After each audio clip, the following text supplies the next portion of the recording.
When she started making all these videos, was it tied to the fact that her mom was trying to evict her? Yeah, all the videos originally started when Miss Ridley got tired of her daughter pretty much freeloading off of her. So do you think that this is going to be the end of the rants and the insults and talking about people? If anything, it's going to get worse. She's now suing TikTok and Instagram on. Good morning. So we are here on eviction day for Caroline Jhingory. This is the latest update in the Surviving Caroline series. Now let me just start off by saying that we are not here to celebrate being evicted or to laugh at her being evicted. I personally have been evicted. It's a very traumatizing and embarrassing situation, so that's not what we're doing. What we're doing is updating on the facts, putting a period at the end of the sentence, and concluding with proof of the lies and the fraudulent, frivolous lawsuits that continue to be waged against her family, friends, and others who she has come into contact with, including neighbors, and Takia Nelson. Thanks for joining us again. Thank you for extending the invitation. And we were invited by Mama Jhingory, okay? But she's not going to be on camera with us today. So Takia. Yes. First of all, what was that phrase? I never saw that on the paperwork where they say you were irrefutably innocent or not guilty. What did it say? I don't. Oh, the one where the impersonating law enforcement. Yeah. I can't even remember, but they made sure to let it be known so that you could not be confused at all. But yeah, we're here today. I mean, I'm happy that we're here today, to be honest with you, only because of everything she's done. But eviction is serious. It sucks, but she did it to herself. She made her bed and she lays in it. So am I correct in that when she started making all these videos, was it tied to the fact that her mom was trying to evict her? Yeah, all the videos originally started when Miss Ridley got tired of her daughter pretty much freeloading off of her and things of that nature. Prior to those videos, she was on the health and wellness platform. That was her platform. And then when all the eviction process, because this has been a 3-year eviction process, and if you go back and you look, that's when it started. The video started. So for 3 years, she's been talking about her mom, talking about her aunts, talking about anybody in the family that supported her mom and things, or came in contact with her mom. So yeah, it originally started when her mom took back her car that was in her name that she paid for, took back the credit card that she allowed Caroline to use to go like clothing shopping. Like, she pretty much took care of her. Because before that, when Caroline wrote her book and was on this weight loss journey, and she was on different news platforms, that was all funded by her mom. All those balls and galas that you see her in pictures that she's glammed up for is because of the connections her mom has.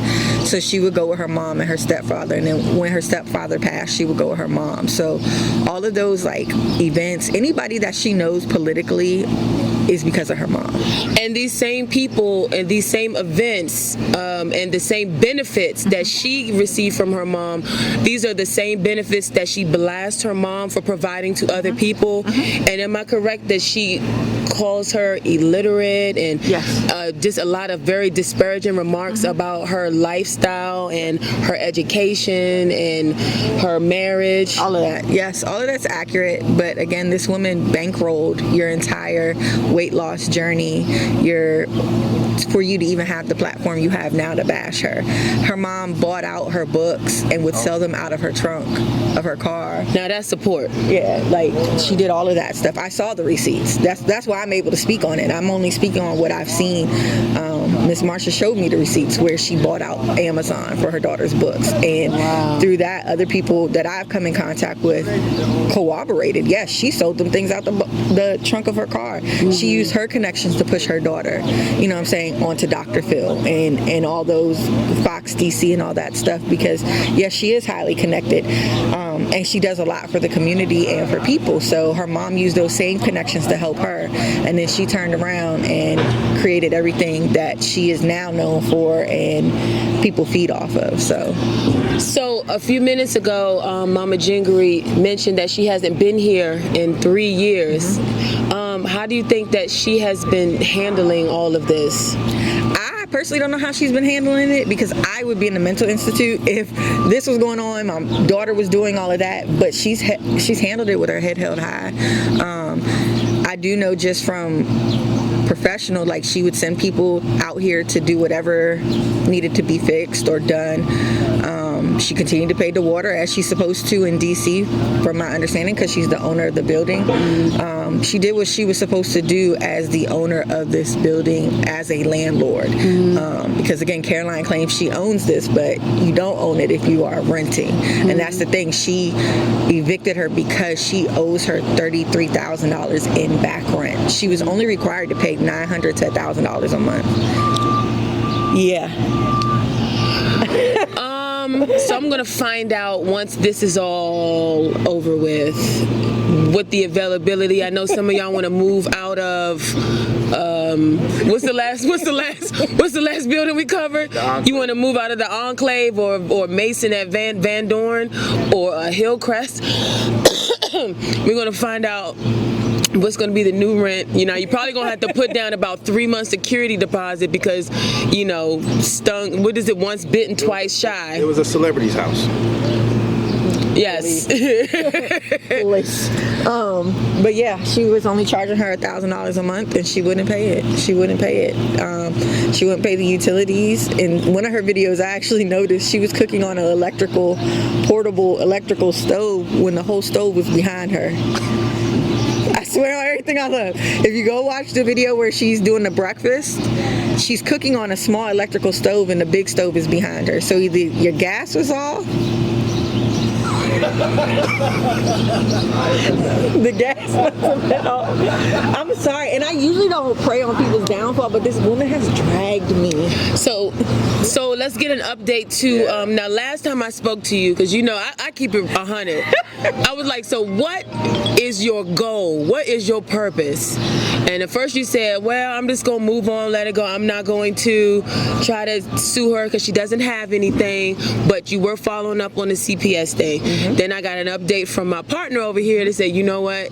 You're going to go ahead and take it to the courts. What are you doing? So yes, she called CPS. I have confirmation. I have paperwork. I just chose not to share it because it had a lot of my kids' personal information on it. And I just didn't know what all I could share in regards to, I guess I could have shared everything because they're my children, but just to play it safe, because I never thought I'd be in this, I chose not to. But she was the one that called CPS. Her number is on the actual court document and the letter that CPS sent me once the judge agreed to open that up. That is terrible. Yep.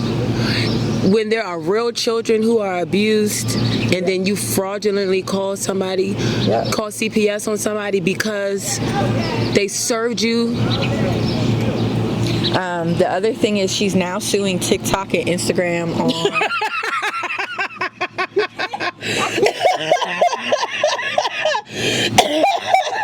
You thought I was playing. I told you. Yep, she's suing TikTok. And then is she representing herself? Yes, pro se, which is going to be hilarious, but it's never going to move anywhere. It's not going anywhere. They will get quashed as a frivolous lawsuit. Yeah, she's suing TikTok and Instagram. What about you? Are you suing her? I am. I you have to keep the details private, or no? She's not going to acknowledge it, but I am suing her for $1.2 million. Is this for the CPS? It's for everything. It's for everything. Total overall false claims, fraudulent claims, frivolous lawsuits, and harassment. Everything. That's Miss Prier now texting me. And then that's who's that? Miss Prier, your lawyer, the attorney, and then that. Oh, she texted me and told me that you got fired for being fraudulent and being a liar. That's not what happened. I'm sure that's not what happened, but I'm just, matter of fact, I'm gonna show you what she sent me because I just sent it to spam to save for later. You don't have to show me. It's okay. And look, that's why I didn't even look at it. I said it's okay. I said, ma'am. Just listen, I felt so bad when y'all were like, she's trying to sue, because I already knew the tornado that was coming y'all's way. I knew. We knew too, didn't we? Before we did this, we said, all right, guys, this lady is petty. It doesn't matter if it's private. There's people that will. There was a cop, because every day, like, this is part of the trauma that comes after. when she makes videos about you, you have to wake up and check all the social medias to see what's new about you. Like for months, I had to check social media every morning, first thing I woke up, because I didn't know what she was going to post. Oh, so that gives you anxiety. Yes, and there was a cop that was in one of her threads claiming that she saw me. You're a cop. You're hired to protect and serve, and you're encouraging the foolishness. Talking about, oh yeah, I saw her at Wawa. You didn't see me at Wawa. But That wasn't no cop. It was a cop. She's a cop for Nova. She's a cop for Northern Virginia Community College. Yes, it was. I looked into it. Oh, like campus security? Yes, but they're considered cops. Like, you still got search the database and stuff. But I looked into it. But instead of you being a police officer, you're on here encouraging this. So you know what I'm saying? Like, Social media society. That's the stuff. But yeah, she That's so the lies, all of that stuff. It's like it's come full circle now. She can no longer live the lifestyle that she's been acting like she lives on social media, because there are people that are realizing, like, her shit's not adding, her stuff isn't adding up. It's not adding up. It's not making sense. How are you being evicted from a place that you claim to own? Why aren't you handling this in probate court? And is she sick? I don't know. Just curious. She texted me that we were re-traumatizing her and she was injured and sick, and I think she I'm gonna tell you what came out of the country for an operation or something. She didn't come out of country. She definitely said she just got back in the country. I gotta go through the text. How did she come back in the country when you were in person in DC courts? So my sister and her, they bicker or whatever back, because my sister's going to stand up for her sister. The day Caroline had court where she officially lost this, she told my sister she was at what's the airport in London? Heathrow. She was at Heathrow Airport. But you were here In court. So how'd you get to Heathrow Airport in 20 minutes? And the DC court website says in person. It says she was in person and the attorney was virtual. So let me ask you this. Now that we've reached the eviction stage, she seems like the Energizer Bunny. Like, she just keeps going and going and going. So do you think that this is going to be the end of the rants and the insults and talking about people? If anything, it's going to get worse, and she's dangerous because now she's in the wind. So nobody knows where she's at. Eventually people are going to know, because she's got so many frivolous lawsuits. She's going to have to update her information, or the courts aren't going to be able to serve her paperwork and stuff like that. And the courts do not forward to addresses. Trust me, I know. So if she wants to win those lawsuits, she's going to have to let them know where she's at. But the problem is it's going to be even harder to serve her now if people need to serve protective orders and things like that. But it's not going to stop. Anybody that had anything to do with her getting out of this house, they will forever be in her videos. She's on FaceTime, I mean, not FaceTime, live talking about it.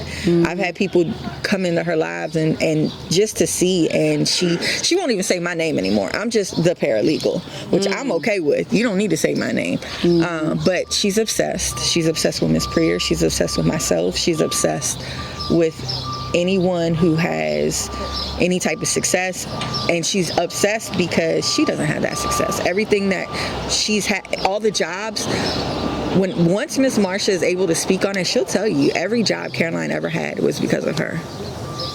From being a teacher, from working for Mayor Barry, Adrian Fenty, all of them were because of Miss Marsha. That's unfortunate that she's so ungrateful, because nepotism is a beautiful thing. So she pulled up last week? So she pulled up to Miss Greer's office. And it's crazy because when I was there, I went to security and told them that she's not allowed to be here. Like, she's not allowed in this building. And thank God I did that, because that carried on to when she actually came up. She started calling the building around 6 a.m. to speak to the security officer, asking them, was Miss Prier in? And then she pulled up at like 6:30, and she stayed there until about 12 o'clock. Like, in the lobby?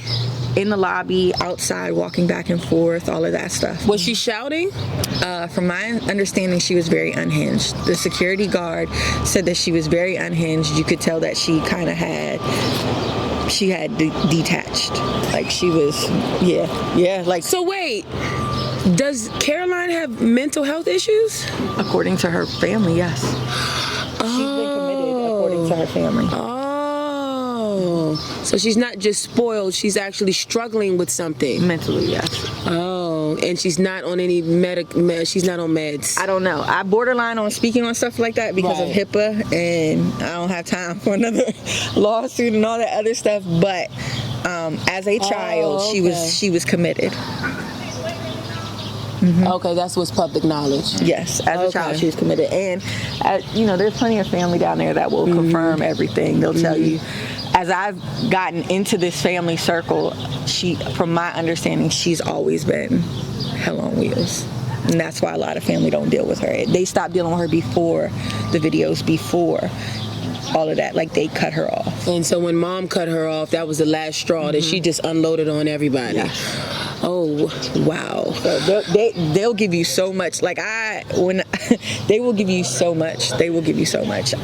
There's one thing I don't want on camera, but I can tell y'all. Okay. Myself. Wait, if you don't want a camera, let's do in conclusion, Okay. and then we'll just put the camera down.